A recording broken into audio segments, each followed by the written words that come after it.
So hello and welcome everyone to the fourth and final installment of our Spring Stakeholder Summit series. We are joined by one of our amazing champions today, John Nelly. He's the coordinator of student behavior and support for Flagler County Schools. And we're also joined by my colleague Dahlia in conversation today around John's experience utilizing the CoVitality tool, generally just kind of implementing an SEL program, how that went in Florida, how you really just took the charge. And I just want to hear your experience. Good afternoon. Thank you for having me. I'm excited to talk about something that I'm very passionate about, SEL and CoVitality. I've been in education 20 years in the state of Florida. I've worked as a substitute teacher, a teacher, an assistant principal, a principal at the elementary level, and also a principal at the secondary level. And I currently serve in our student services department here in the county office of Flagler County, Florida. As soon as you have those charts and those numbers, and why we're so excited about, the future of Vitality is really just continuing to add more analysis, more charts, additional insight that can be exciting to people. I mean, that visual representation, you hand someone a report, they start to see percentages and it's true information that it's on every single student. I mean, every single person in your population you want to know about. That's huge. So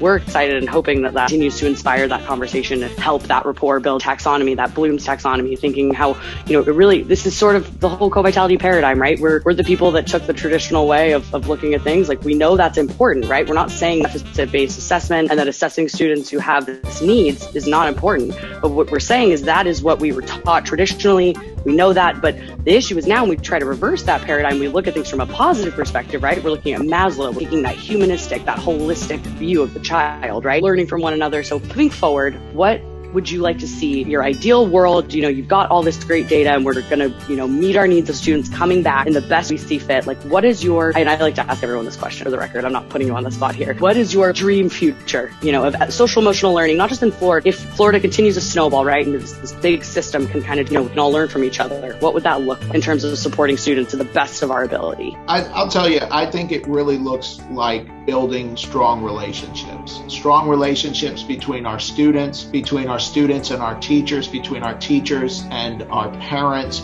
The stronger those relationships, the better the communication is. Everybody's working together for the betterment of the students. I think if we can continue to use our data and our SEL instruction to just build those relationships of how to work well with others, how to be resilient, how to persevere through tough situations, how to advocate for yourself, how to advocate for your peers. If we can really hone in on those SEL skills and get to the point where we've been doing it for so many years that it just becomes how we do business, that's the place where I want to be, where everybody knows how to help each other, advocate for each other, knows that they're not going to win every time, but they're happy for the person who did, and they're going to try even harder next time.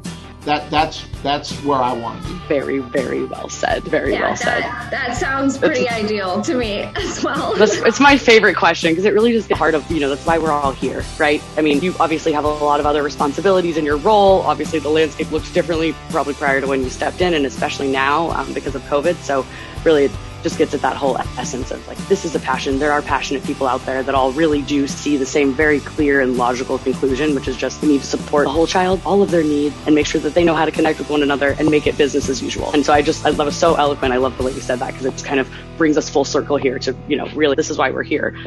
Any last words? Well, honestly, I'd like to thank you for the partnership with CoVitality and our school district. It has been phenomenal. It has helped us. Data drives the conversation, and we didn't have the data before, so we weren't really able to drive good, succinct conversations. CoVitality has helped us to focus our conversations and move forward in a very data-driven way, and it's because of the strong relationship that we've been able to build over the past 2 years. So I want to thank you guys for that. Thank you. Thank you. I just chill. Thank you. We so appreciate it. And I look forward to all the incredible things we're going to do. And we hope to continue to support everything you're doing. Excellent. Thank you, guys. Absolutely. All right. We'll talk to you soon, John. Bye. Have a good day. All right. Bye-bye, guys.